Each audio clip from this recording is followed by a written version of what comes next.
FIFA আওয়ারের একেবারে final মোমেন্টে এসে আমরা দাঁড়িয়েছি, অর্থাৎ আর মাত্র দুটো ম্যাচ, একটা তো third place England versus France যেখানে মুখোমুখি হচ্ছে, তবে সবার চোখ নিশ্চিতভাবে থাকবে দ্য গ্র্যান্ড ফিনালেতে যেখানে মুখোমুখি হচ্ছে বর্তমান চ্যাম্পিয়ন আর্জেন্টিনা এবং 2010-এর champion Spain, Euro champion, Copa America champion, বিশ্বকাপের ফাইনাল, আবার একই সাথে ফিনালিসিমাও বলা যায়। সবাইকে স্বাগত জানাচ্ছি ফিফা আওয়ারে। আমি ফয়সাল তিতুমির এবং আজকে আমাদের সঙ্গে আছেন দুজন অতিথি। পরিচয় করিয়ে দিচ্ছি, মাসুদ কায়সার, হেড কোচ ফোর্টিস, স্বাগত জানাচ্ছি আপনাকে। সঙ্গে আছেন সামিউর রহমান, সিনিয়র জার্নালিস্ট এবং স্পোর্টস অ্যানালিস্ট। কেমন আছেন আপনি ভাই? ভালো আছি তুমি? আচ্ছা, এই ম্যাচে যেহেতু আমরা প্রথমে একটু বরং ফাইনালেই যাই সরাসরি, সেখানে কাউকে এগিয়ে রাখার সুযোগ আছে বা আপনি কাকে সাপোর্ট করছেন সামি? স্পেন দুইটা ম্যাচ জিতেছে একদম শেষ সময়ে গোল করে, আর আর্জেন্টিনা পিছিয়ে থেকে শেষ সময়ে গোল করে তারা ম্যাচগুলো জেতার মানে মিশর বলেন কিংবা আপনার ইংল্যান্ডের সঙ্গেও। এখন যেই দল সবচেয়ে বেশি দেরিতে গোল করবে তারাই জিতবে, আগে গোল করা দল হারবে। এটাই হচ্ছে আমার দারুণ একটা প্রেডিকশন দিয়ে আমরা শুরু করছি। আমি আপনার কাছে যেটা জানতে চাই যে এই দুটো দলের, সামিউর রহমান যেরকম বললেন, ধরেন যেভাবে তারা পার হয়েছে ধাপগুলো, তাতে বোধহয় স্পেনকে তো একটু এগিয়ে রাখাই যায়। আর্জেন্টিনার মতো এত স্ট্রাগল তো তাদের করতে হয়নি। আপনি যদি সবগুলো ম্যাচের ফাইনালের আগে লেস কনসিড করছে, মাত্র একটা গোল কনসিড করছে স্পেন, সো বলাই যায় তাদের ডিফেন্স অপ্রতিরোধ্য। বিশেষ করে বল লস করার পর কুইকলি তারা কাউন্টার প্রেসে আসে, এবং সবচেয়ে বড় বিষয় হচ্ছে যে কখন নিরাপদ থাকে একটা টিম, যখন বল তার পায়ে থাকে। স্পেন হচ্ছে যে এমন একটা টিম যাদের 65 to 66 এভারেজ বল পজিশন এই 60% আর কি গড়ে বলা যায়, সেখানে আর্জেন্টিনা 59-60। সো ওই জন্য ওরা গোল কনসিড কম করছে।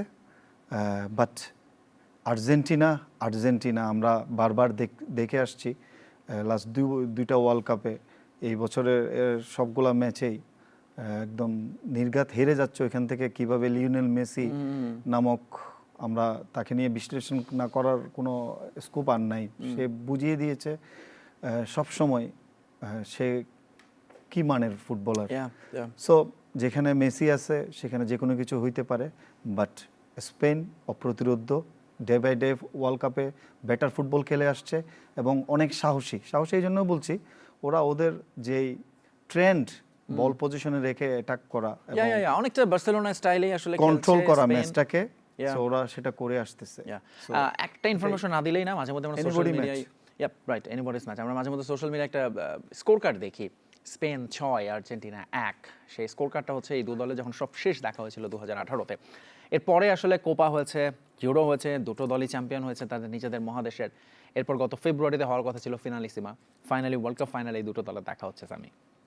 না, এটা আসলে 1930 সালের পর 96 বছর পর এই প্রথম কোনো একটা বিশ্বকাপ ফাইনাল হচ্ছে যেখানে দুই দেশের প্লেয়াররা সেম ল্যাঙ্গুয়েজে কথা বলতেছে। 1930 সালে আর্জেন্টিনা এবং উরুগুয়ে যে ওয়ার্ল্ড কাপের ফাইনাল মুখোমুখি হয়েছিল, এই দুই দলের প্লেয়ারদের মাতৃভাষা ছিল স্প্যানিশ, এবং এইবার এসে এই আর্জেন্টিনা এবং স্পেন মুখোমুখি হওয়াতে দুই দলের প্লেয়ারদের মানে ভাষা হচ্ছে স্প্যানিশ। এটা যেমন ইন্টারেস্টিং। আরেকটা খুব ইন্টারেস্টিং ব্যাপার হচ্ছে আর্জেন্টিনাতে কিন্তু মানে আপনার ইউরোপিয়ান মানে অধিবাসীদের সংখ্যাই হচ্ছে ওদের জনগণন মানে ডেমোগ্রাফিক্যালি বেশি। তো আর্জেন্টিনাতে আপনার এভরি মানে নাগরিকের তাদের প্যারেন্টাল হেরিটেজ আইদার তারা কেউ ইতালিয়ান অথবা স্প্যানিশ। সো তাদের মধ্যে ধরেন যেহেতু ভাষাগত একটা মিল আছে, তারপরে হচ্ছে আপনার সাংস্কৃতিকগত একটা মিল আছে, খেলার ধরনেরও একটা মিল আছে। এবং ধরেন যে লিওনেল মেসি যদিও আর্জেন্টাইন, কিন্তু তার ফুটবলিং যে আপনার এডুকেশন সবকিছু স্পেনে।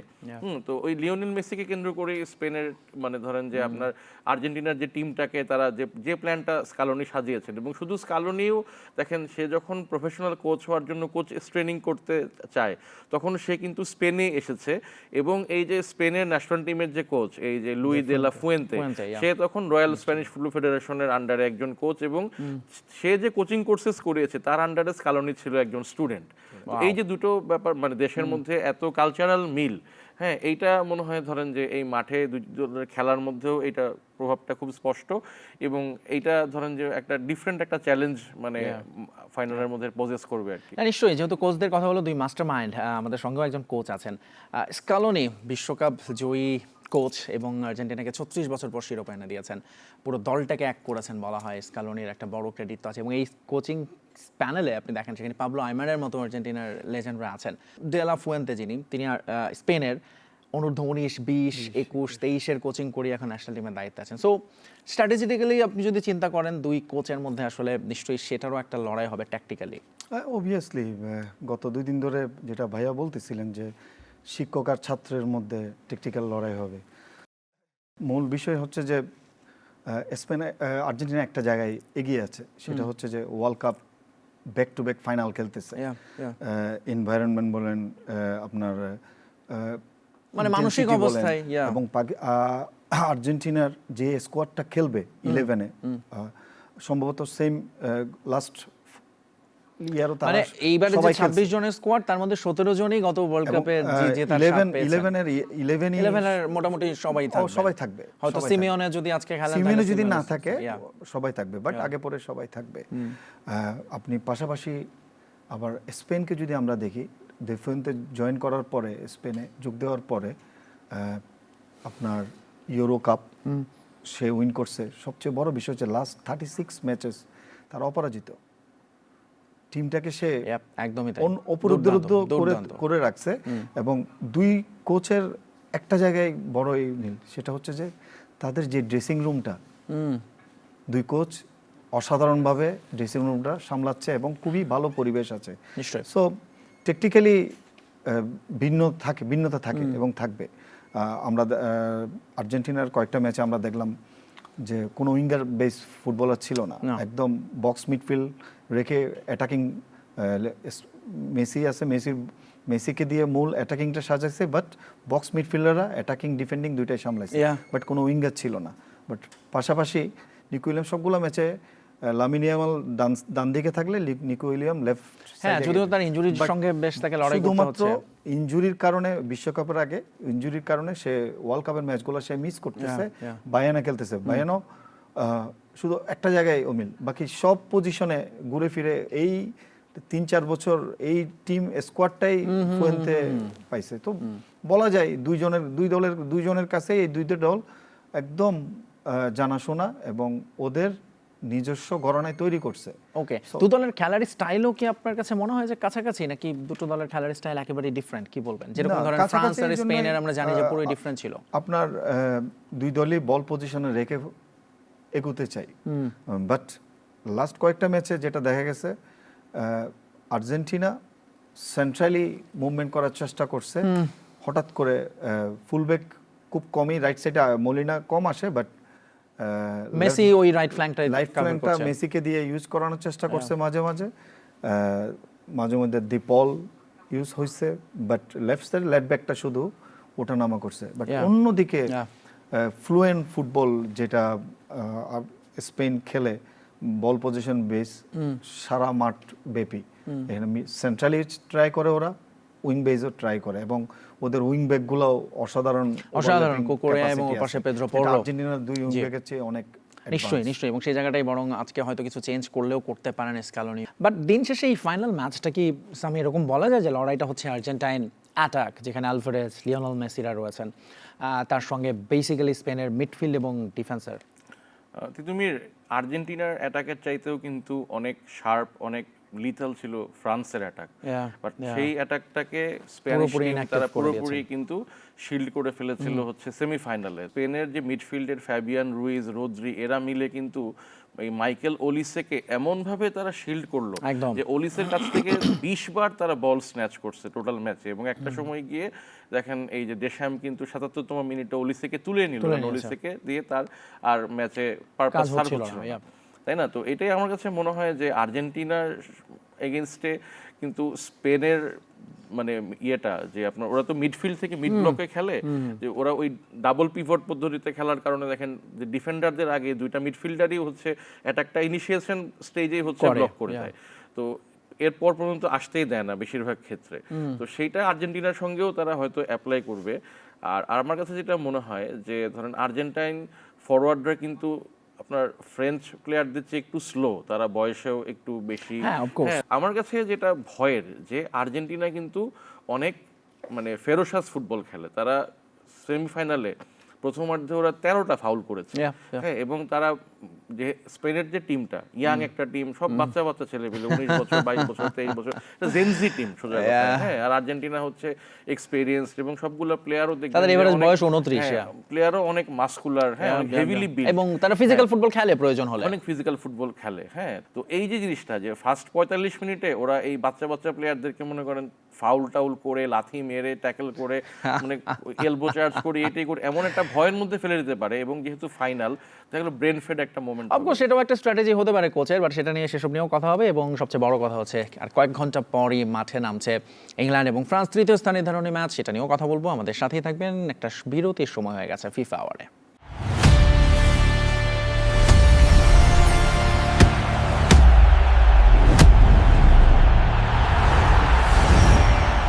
একটু নজর দিতে চাই থার্ড প্লেস ম্যাচ। সাধারণত তৃতীয় স্থান নির্ধারণী ম্যাচ খুব একটা ভ্যালু ক্রিয়েট করে না, যেরকম কোচ টমাস টুকেল বলেই দিয়েছেন, nobody wants to play this match. দিদির দেশমও বলছেন তারা আসলে ফাইনালি খেলতে চেয়েছিল, এখন এই ম্যাচ খেলতে হচ্ছে বলে খেলছেন। বাট এই ম্যাচে বোধহয় দেখা যাচ্ছে অনেক কিছু, গোল্ডেন বল, গোল্ডেন বুটের লড়াই, দেশমসের লাস্ট ম্যাচ, এছাড়া কিছু ব্যক্তিগত রেকর্ডেরও হাতছানি আছে। সব মিলে আপনি নিজে কতটা এই ম্যাচ ঘিরে এক্সাইটেড একটু যদি বলতেন। এটা আসলে ডিফিকাল্ট একটা ম্যাচ দুই টিমের জন্য। আপনি গোল্ডেন বুট বা গোল্ডেন বল যেটা বলছেন, এটা হচ্ছে ব্যক্তিগত সাফল্যের, বাট ওইখানে যেসব প্লেয়ার আছে সবাই দলের সাফল্যের জন্য গিয়েছিল এবং চ্যাম্পিয়নটা ছিল ওদের মুখ্য বিষয়। সো সেমিফাইনালে যখন দুইটা টিমই হেরে যায়, আবার যদি থার্ড ফোর্থ নির্ধারিত একটা ম্যাচ একটা দল জিতবে আর একটা যেই দলটা হারবে পরপর দুইটা ম্যাচ হারবে, হেরে আপনার দেশে ফিরবে। সো এই জিনিসটা আমার কাছে ভালো লাগে না, কারণ দুইটা দল সেমিফাইনালে আসার পর পরপর দুইটা ম্যাচে হেরে যাবে, ওদের যে শারীরিক ভাষা বা মানসিকভাবে যেভাবে বিপর্যস্ত হয়ে যায়, এটা খুব কষ্টের। এই ধরনের ম্যাচে আমি যখন প্লেয়ার ছিলাম, আমিও সাফার করছিলাম একটা সময়। ঢাকা মোহামেডান আবাহনী ফেডারেশন কাপে আমি মোহামেডানে ছিলাম, সেমিফাইনালে দুই দলই হারে। সো তখন ফেডারেশন কাপ থার্ড ফোর্থ নির্ধারণী ছিল, এখন সেটা উইথড্র করছে, থ্যাংক গড। সো তখন আমাদেরকে বাধ্যতামূলক খেলতে হয়েছে, কিন্তু দুই দলের কোনো প্লেয়ার খেলতে চায় না ওই ম্যাচ, মানে শারীরিকভাবে মানসিকভাবে সবচেয়ে মানসিকভাবে বিপর্যস্ত। সো ফ্রান্স এবং ইংল্যান্ডের দুই দলই অসাধারণ ফুটবল খেলে সেমিফাইনালে উঠেছিল এবং ওদের টার্গেটই ছিল চ্যাম্পিয়ন হওয়া। বাট দুই দলের কোচ তাদের সাংবাদিক সম্মেলনে বলছে কোনো প্লেয়ার খেলতে চাচ্ছে না, বাট ওই জার্সির জন্য খেলতে হবে। এবং আশা করি professional player all of them. So sure সাধারণ পাবলিক ভালো একটা ম্যাচ দেখতে পাবে। রাইট, আমি এই প্রসঙ্গে ফিরতে চাই যে এই ম্যাচটা কি আসলে এরকম হতে যাচ্ছে যে দুটো দলই খুব ফ্রি ফ্লোয়িং ফুটবল খেলবে, অনেকগুলো চেঞ্জও দেখা যেতে পারে। What do you think? আমার মনে হয় কায়সার ভাই যেটা বললেন যে ওয়ার্ল্ড কাপে ফ্রিঞ্জ প্লেয়াররা যারা ছিল স্কোয়াডে 26 জন প্লেয়ারের মধ্যে ধরেন এখন যে প্লেয়াররা বেশি গেম টাইম পায় নাই, কোচরা হয়তো তাদেরকে একটা সুযোগ দিবে যে তাদেরকে যেহেতু ক্যারি করে ওয়ার্ল্ড কাপ পর্যন্ত আনছে, হ্যাঁ, তাদেরকে একটা ম্যাচ তারা ওয়ার্ল্ড কাপটা খেললো, হ্যাঁ, তাদেরকে এই সান্ত্বনার ম্যাচ সাথে একটু সান্ত্বনা পুরস্কারের মতো ওদেরকে দিবে। আর মানে এরকম একটু মানে যেটা বলো যে খুব একটা আনপ্রোডাক্টিভ ম্যাচ, এটা খেলতে গিয়ে একটা ইনজুরির একটা ঝুঁকি তৈরি করা, কিন্তু ধরেন exactly I got your point. কিন্তু একই সাথে আমি যেটা বলছিলাম গোল্ডেন বুটের যে লড়াই, সেখানে কিলিয়ান এমবাপ্পে এবং মেসির এই মুহূর্তে সমান 8 গোল, অ্যাসিস্টে মেসি এগিয়ে গেছেন। সো এমবাপ্পের জন্য নিশ্চয়ই একটা অপরচুনিটি সেটাকে বাড়িয়ে নেয়। ইভেন বেলিংহাম এবং হ্যারি কেনও যদি হ্যাট্রিক করে বসেন 9 গোল হয়ে যাবে। করে ফেলতে পারেন, কিন্তু আপনার যদি মনে থাকে 2014 সালের ওয়ার্ল্ড কাপে কিন্তু মেসি গোল্ডেন বল পেয়েছিলেন, কিন্তু মেসি সেই অ্যাওয়ার্ডটা নিতেই যাননি ফাইনালে হারার পরে। সো কিলিয়ান এমবাপ্পে যে তার ক্যারিয়ারের প্রথম ওয়ার্ল্ড কাপ খেলতে এসে সে হয়েছে ওয়ার্ল্ড কাপ উইনার, হ্যাঁ, এরপরে ধরেন সেকেন্ড গোল্ডেন বুট জিতেছে অলরেডি, সেকেন্ড ওয়ার্ল্ড কাপে হয়েছে রানার্স আপ। এখন আমার মনে হয় যে সে এই গোল্ডেন বুট টুট এইসবের জন্য সে কেয়ার করে না। হ্যাঁ, সে দেখেন ব্যালন ডিওরও কিন্তু জিতে নাই এখন পর্যন্ত কিলিয়ান এমবাপ্পে। হ্যাঁ, তো বলছে পার্সোনাল গেইনের জন্য সে আমার মনে হয় যে খুব একটা মানে ওরেন না। রাইট, বাট একটা বিষয় আমরা একমত যে যারা মূলত সুযোগ পাননি, লেটস সে আমরা যদি কয়েকটা নাম বলি, ফ্রান্সের এনগোলো কান্তেকে হয়তো এই ম্যাচে নিশ্চয়ই কোচ খেলাতে চাইবেন। অ্যাট দ্য সেম টাইম চেরকির গেম টাইম খুব কম ছিল। ফ্রান্সে অনেকগুলো প্লেয়ার আছে যারা অন্য টিমে 11-এ খেলার যোগ্য। আমরা টুর্নামেন্ট শুরুর আগে বলা হয়েছিল ফ্রান্স দুইটা টিম এখানে, সো তাদের একটা সুযোগ থাকবে, তাদেরকে হয়তো খেলাবে এবং ওরা হয়তো মোটিভেটেড থাকবে নিজেকে ক্যারেক্টার শো করার জন্য। তেমনি ইংল্যান্ডও ওই ধরনের প্লেয়ার আছে, তারাও হয়তো ট্রাই করবে নিজেদের বেস্ট দেওয়ার জন্য। প্রফেশনালি যদি আমরা দেখতে চাই, মাঠে নামার পর সবাই তখন ভুলে যাবে, ম্যাচ জেতার জন্য উদ্গ্রীব হয়ে থাকবে। সো ওই হিসেবে দর্শক হিসেবে আমরা ভালো খেলা হয়তো উপভোগ করতে পারি। আচ্ছা, একটা জিনিস আমাকে বলেন, সেটা হচ্ছে ব্রিটিশ মিডিয়াতে যেটা হয় সাধারণত ম্যাচের পর নানান কাটাছেঁড়া চলছে এবং কোচ টমাস টুকেলের কে নিয়ে প্রচুর কথাবার্তা হচ্ছে। কেউ বলছেন তাকে রেখে দেওয়া হোক, কেউ বলছেন যে টমাস টুকেল টাইম ইজ ওভার। আপনার কাছে কি মনে হয় কোচের চাকরিটা কি টিকবে নাকি টিকবে না ইংল্যান্ডে? এটা English FA point of view থেকে তারা দেখবে টুকেলের বেস্ট এফোর্ট কী ছিল এবং ওরা সামনে কতটুকু নিতে পারে। বাট যেটা নিয়ে সমালোচনা হচ্ছে আমি টোটালি ভিন্ন মত।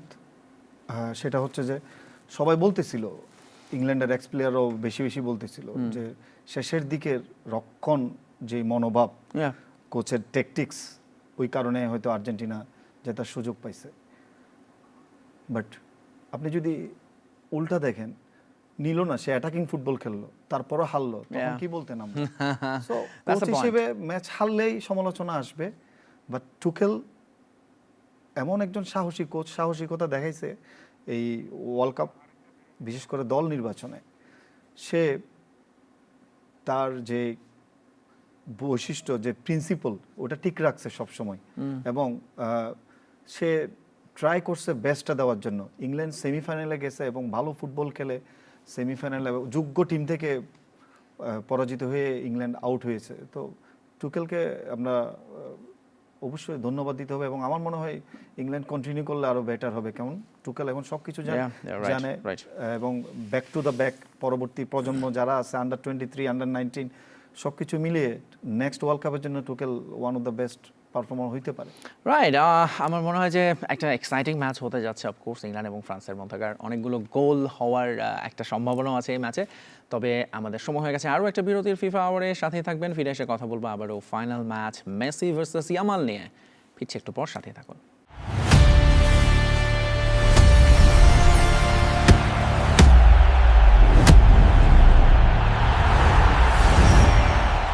দেখছেন ফিফা আওয়ার এবং আরও একবার আপনাদের স্বাগত জানাচ্ছি। আমি ফয়সাল তিতুমির, সাথে আছেন আমাদের সঙ্গে যথারীতি দুজন অতিথি, মাসুদ কায়সার সাবেক ফুটবলার এবং হেড কোচ স্ফটিজ, এবং আমাদের সঙ্গে আছেন সামিউর রহমান সিনিয়র সাংবাদিক। আমরা একটা ছবি নিশ্চয়ই আপনারা এর মধ্যে দেখেছেন, 19 বছর আগের একটা ছবি, যেখানে লিওনেল মেসি একটা বাচ্চাকে বাথটাবের ভেতরে গোসল করাচ্ছে এবং 19 বছর পর সেই বাচ্চা ছেলেটাই আজকের ইয়ামাল এবং সারা মুখোমুখি হচ্ছে লিওনেল মেসি এবং ইয়ামালের এই লড়াই জন্য মঞ্চটা হচ্ছে বিশ্বকাপের গ্র্যান্ড ফিনালে।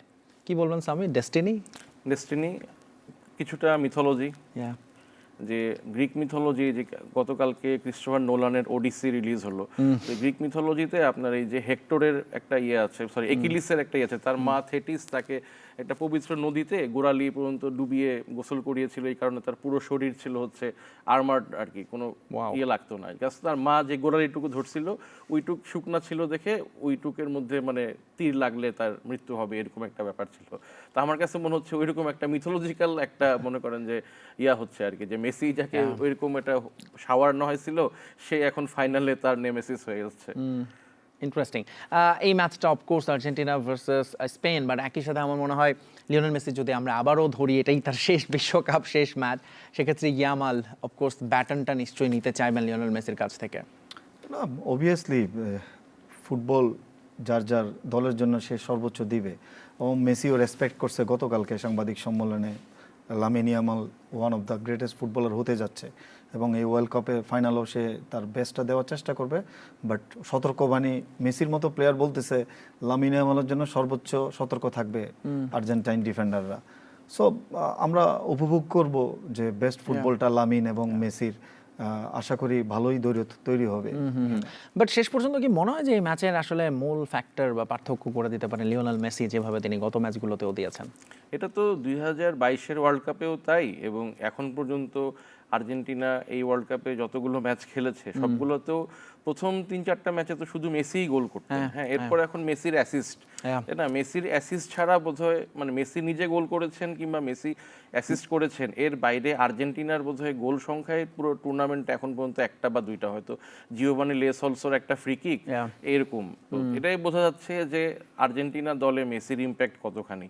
কিংবা আপনার একটা নিউজ দেখেছেন হয়তো যে একটা মানে জরিপের একটা বিশ্লেষণে এসছে যে মেসি ম্যাচের সে 47% সময় উনি হচ্ছে হাঁটেন। Yeah, হ্যাঁ, মেসি 47%, হাঁটেন, তো বাকি সময়টা এই দাঁড়িয়ে থেকেই এত সময় দাঁড়িয়ে থেকে বাকি সময়টা খেলেই মেসি যা করে দিচ্ছেন, তা যদি 100% টাইম উনি যদি দৌড়াতেন তাইলে যে কি হইতো, তাই না? তো এখন হচ্ছে যে আপনার মেসির যে বয়স এবং উনি এখন এনার্জি প্রিজার্ভ করে খেলেন এবং উনি যখন হাঁটেন তখন উনি স্পেসগুলো ম্যাপিং করেন, মেন্টাল ম্যাপিং করে রাখেন যে কোন জায়গাটাতে স্পেস ওপেন হইতে পারে, কোন জায়গাতে উনার মানে সম্ভাব্য মানে বেস্ট প্লেস হইতে পারে শটটা নেওয়ার জন্য। তো এই যে এক্সপিরিয়েন্সের যে জায়গাটা সেটা তো লামিনে ইয়ামালের হয় নাই, তাই না? লামিনে ইয়ামালের বয়স বললেন যে গোসল করাই দিয়েছিলেন, তার মানে হচ্ছে মেসির প্লেয়িং ক্যারিয়ারের চেয়েও লামিনে ইয়ামালের বয়সটা কম। তো ওয়ার্ল্ড কাপ ফাইনালের মতো স্টেজে এসে এক্সপিরিয়েন্স খুবই ম্যাটার করবে। রাইট, কিন্তু সেই এক্সপেরিয়েন্সের সামনে দাঁড়িয়ে আরও একবার যেটা বললাম, young player of the tournament যদি আমরা চিন্তা করি, এই বিশ্বকাপে স্পেন থেকেই 2-3 জনের নাম বলতে হবে। তার মধ্যে একজন আছেন কুবার্সি, অফকোর্স আলোচনায় আছেন, ইয়ামালও থাকবেন আলোচনায়, রড্রি হয়তোবা থাকবেন, বাট লিওনেল মেসিকে আজকে সামলাতে হবে কুকুরেয়ার চ্যালেঞ্জ। এই টুর্নামেন্টের অন্যতম সেরা উইং ব্যাক বলতে হবে। কুকুরেয়া ভার্সেস লিওনেল মেসি লড়াইটাও নিশ্চয়ই দেখার মতো হবে। অবশ্যই অবশ্যই। এখানে মেসি যেই জায়গা মুভমেন্ট করে রাইট ইনসাইড বা রাইট উইং সাইড, ওইখানে আপনার কোকোরেলাই থাকবে পাশে, আপনার আমি যদি কুবার্সি এবং লাপোর্তে থাকবে তার পাশে, কুবার্সি রাইট সাইডে। So it's a challenge, but Rodri হচ্ছে one of the best midfielder ওই কারণেই কোচের যে টেকটিক্যাল আপনার ম্যাজিক আমরা বলি, সেটা হচ্ছে সেটার জন্য যদি কিছু ভাইটাল প্লেয়ার থাকে, রড্রি হচ্ছে তার মধ্যে ডিফেন্স এবং অ্যাটাকের মধ্যে যে ভারসাম্যটা রাখে, যেটা কি আর্জেন্টিনা লাইন অফ 5 করার মধ্যে রড্রি অতুলনীয়। যেটা কি আর্জেন্টিনা পারাদেসকে দিয়ে করতে চায়, পারাদেস একটা টাইপের হোল্ডিং মিডফিল্ডার, রড্রি একটু ভিন্ন। রড্রির আপনার প্রোঅ্যাক্টিভনেস অনেক হাই, খুব তাড়াতাড়ি বুঝতে পারে কোন জায়গাটাতে গ্যাপটা হচ্ছে, এবং একই সাথে অ্যাটাকেও যোগান দিচ্ছে, সাথে সাথে সে দুই ডিফেন্ডারকে, সেন্ট্রাল ডিফেন্ডারকে হেল্প করার জন্য ওই পজিশনে চলে যায়, এবং তার ডিস্ট্রিবিউশন অসাধারণ। সো আমরা লাস্ট ম্যাচে যেই টেকটিক্সটা দেখছি, তাদের ফ্রান্সকে কিভাবে আটকাইছে, ফ্রান্সের one of the best attacking team world কাপে। সো সামনে থেকে ডিফেন্স করছে, ফ্রান্সকে 3-4টা পাস করতে সুযোগ দেয় নাই, এটা একটা গড়ে উঠতে দেয়, বারবার অফসাইডে ট্র্যাপে ফেলছে, হাই লাইনে করছে, এবং ব্যাকে উনাই সিমন ছিল অসাধারণ লাস্ট ডিফেন্ডার হিসেবে। তার টাইমিং অফ মুভমেন্ট দুর্দান্ত, এবং কার এগেইনস্টে করতেছে সে, এমবাপ্পের মতো অ্যাটাকার, ডেম্বেলের মতো অ্যাটাকার, ওলিসের মতো অ্যাটাকারের এগেইনস্টে সে এই কাজগুলো রিস্কটা করছে। সো স্পেন অনেক সাহসী ছিল ফ্রান্সের এগেইনস্টে, তারা সেই সাহসটা আবারও দেখাবে। আর্জেন্টিনা অ্যাটাকিং সাইড অনেক বেশি স্ট্রং, বিপরীতে 7টা গোল কনসিড করছে। সো ডিফেন্ডিং সাইড কিছুটা হলেও নড়বড়ে আছে, ওই জন্যই সেন্ট্রালি অলওয়েজ প্যাক করে রাখে আর্জেন্টিনা। বাট আর্জেন্টিনা উইন করার পর কাউন্টার অ্যাটাক কীভাবে স্পেন সামলাবে, বিশেষ করে মেসিকে কিভাবে সামলাবে, সেটাই দেখার বিষয়। রাইট, দারুণ কিছু পয়েন্ট এনেছেন সামির রহমান। আমি যদি এই পয়েন্টগুলোতে আসতে চাই আপনার কাছে, সেটা হচ্ছে এই যে এই মিডফিল্ডটা, পেদ্রি যদি পরেও নামে, সে জায়গায় ফ্যাবিয়ান রুইজ, রড্রি এবং অলমো, তারপরে হচ্ছে ধরুন ডিফেন্স আছে, সেটা আসলে আর্জেন্টিনার মিডফিল্ড। ডিপল, ম্যাকালিস্টার, ডিপলের জায়গায় হয়তো বা সিমোনে স্টার্ট করবেন, এবং এনজো, সেই জায়গাটা যদি আপনি তুলনামূলক বিশ্লেষণে যান, তাতে কি মনে হয় যে স্পেনের সামনে আসলে আর্জেন্টিনার চান্সেস আছে এই জায়গাটাতে মিডফিল্ডে? না, এখন কোয়ালিটি ওয়াইজ ধরেন যে অলমোস্ট ইভেনলি ম্যাচ, কিংবা স্পেনকে আপার হ্যান্ড, কিন্তু যেটা বললাম যে ট্যাকটিক্স এবং যে কোচের যে আপনার এই একটা ম্যাচকে উইন করার জন্য তার যে কিছু ধরেন অনেক সময় যেটা অ্যাপারেন্টলি ডার্টি, বাট সেই ধরনের ট্যাকটিক্সও তাকে অ্যাপ্লাই করতে হয়, তাই না? যে there is nothing fair in love and war, তো এই ম্যাচটা একটা nothing less than a war. তো যেটা বলতে চাচ্ছি যে আর্জেন্টিনা করে কি, যে ওরা প্রথম হাফটা এমন একটা কেওটিক সিচুয়েশন ক্রিয়েট করে, এই কেওটিক সিচুয়েশনে হচ্ছে যে অপোজিশনকে তারা একটু যেটা করে, একটু আউলায় দেওয়ার পরে যেটা করে কি, তারা এনার্জিটা প্রিজার্ভ করার পর তারা খেলাটার লাস্ট সেকেন্ড হাফ ইয়েতে নিয়ে যায়। এবং to be precise, Argentina second water ব্রেকটার পরে, এই যে 72-73 মিনিটের যে ওয়াটার ব্রেকটা হয়, সেইখান থেকে তারা ধরেন এক্সট্রা টাইমের, এখন তো 7 মিনিটের কম এক্সট্রা টাইম তো হয় না, এই ভিআর টিআর চলে আসে এই সেইতে, মানে ধরুন 72 মিনিট থেকে এই 95-97 মিনিট পর্যন্ত এই সময়টা তারা যে টেম্পোতে খেলে, তারা ধরেন যে তাদের পুরো এনার্জিটাতে কনসেন্ট্রেট করে রাখে ওই সময়টার জন্য। ওই সময়টা দেখেন তারা সবচেয়ে বেশি গোল স্কোর করছে এই ওয়ার্ল্ড কাপে। রাইট, বিশেষ করে 79 মিনিট থেকে তারা গোল করেছে, যদি এক্সট্রা টাইম ছিল 11টা গোল করেছে তারা এই সময়। সো অবভিয়াসলি তারা তাদের ওই স্ট্র্যাটেজিতে তারা খুব কনফিডেন্ট। যখন অন্য টিম ধরেন যে আপনার খেলতে খেলতে ডিফেন্ড করতে করতে তারা যখন টায়ার্ড, হ্যাঁ, তাদের যখন ধরেন আস্তে আস্তে আপনার ব্রেইন ফগ হওয়া শুরু করছে, ওই সময়টায় আর্জেন্টিনা হচ্ছে তাদের মানে একদম মানে টপ অ্যাটাকটা ওই সময় তারা করে একদম, মানে ওই সময় একের পর এক অ্যাটাকের ফ্লোতে তারা ওদের ডিফেন্সটাকে ভেঙে দেয়। ইংল্যান্ডের ম্যাচটার সঙ্গেই দেখেন মানে মনে হচ্ছিল কিন্তু গোল হবে, জর্ডান পিকফোর্ড সেভ করলো, ম্যাকঅ্যালিস্টারের হেড গোল পাবে এটা মনে হচ্ছিল, আসলে মনে হচ্ছিল এই যে ইংল্যান্ড একটা গোল খাবে করতে করতে খেয়ে গেছে। ওকে, অসংখ্য ধন্যবাদ সামির রহমান। আমরা শেষ দিকে চলে এসেছি, বাট ইংল্যান্ড ফ্রান্স ম্যাচ নিয়ে আমরা একটু প্রেডিকশন দিয়ে শেষ করবো আজকে। থার্ড প্লেস ইংল্যান্ড ফ্রান্স ম্যাচের প্রেডিকশনটা কি আপনার কাছে আগে জানবো মাসুদ কায়সার? ইংল্যান্ডের পক্ষে যাচ্ছি, কারণ ফ্রান্স খুব বেশি মর্মাহত। ওকে, সামির রহমান আপনার? না, আমার কাছেও এটাই মনে হয় যে ফ্রান্স, ওরা আসলে ওয়ার্ল্ড কাপ কতবার রানার্স আপ হওয়াতেই তারা এত আফসোস করছে, এইবার সেমিফাইনাল থেকে ছিটকে যাওয়া, ডেশমের লাস্ট ম্যাচ, সবকিছু মিলায় তারা এত ডিমোরালাইজ থাকবে যে তারা জাস্ট মাঠে দাঁড়ায় থাকবে। ওকে, অল রাইট, অসংখ্য ধন্যবাদ সামির রহমান এবং মাসুদ কায়সার আপনাদের দুজনকে। দর্শক, আমরা একেবারেই শেষ দিকে চলে এসেছি। দেখছিলেন ফিফা আওয়ার, আমাদের ফিফা বিশ্বকাপের আর মাত্র দুটো ম্যাচ বাকি। দুটো ম্যাচই সরাসরি দেখা যাচ্ছে বিটিভিতে।